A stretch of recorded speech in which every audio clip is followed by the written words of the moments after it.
Hello, good morning guys. So ngayon ay magti-TCA tayo, no? Bibili tayo ulit, dadagdag tayo kasi time to buy ngayon. So meron akong tutorial ng paano pumili sa OKX, gamit ang OKX wallet, Binance wallet, saka Phantom wallet. Ngayon naman Bitget wallet naman ang ating lalagyan. Magdadagdag tayo ng Blaze token. So ito po yung ating Bitget, yan.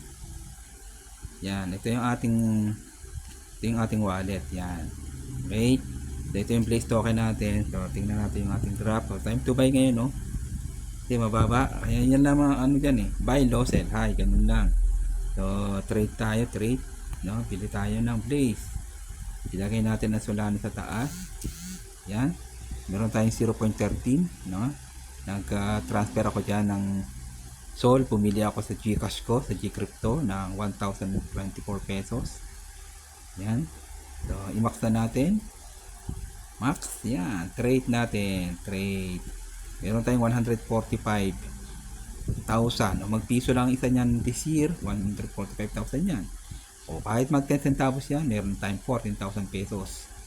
Ganyan lang makitaan dyan eh. No, puhunan, 1,000 pesos. So ganyan, dagdag lang tayo ng crypto ng ating BLC token or Blaze token. Confirm natin, ganyan lang naman yan. Mabilis lang. Ganyan lang kabilis. Success. O, diba? Ganyan lang bumili. Pag gusto nyo mag-ipon, habang mababa at wala pang 1 centavo ang presyo, ay pili lang tayo yan. 415,000 na. Itong wallet ko sa Bitget. Okay? So, tingnan natin yung kanyang ano. Tingnan natin dyan. Tataas na uli yan. Ayan o. Nag-i-green na uli. Pataas na uli yan. Bilihan lang yan. Kanya lang ka-healthy. Ayun, ang pinili natin. No? $46 ang pinili natin.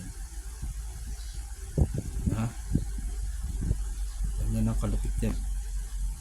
Okay. So, muli, ako si Coach Horacio. Bumabati sa inyo ng after earnings sa inyo lahat. So, God bless you all. Ipon-ipon lang tayo ng maraming token. Bye-bye.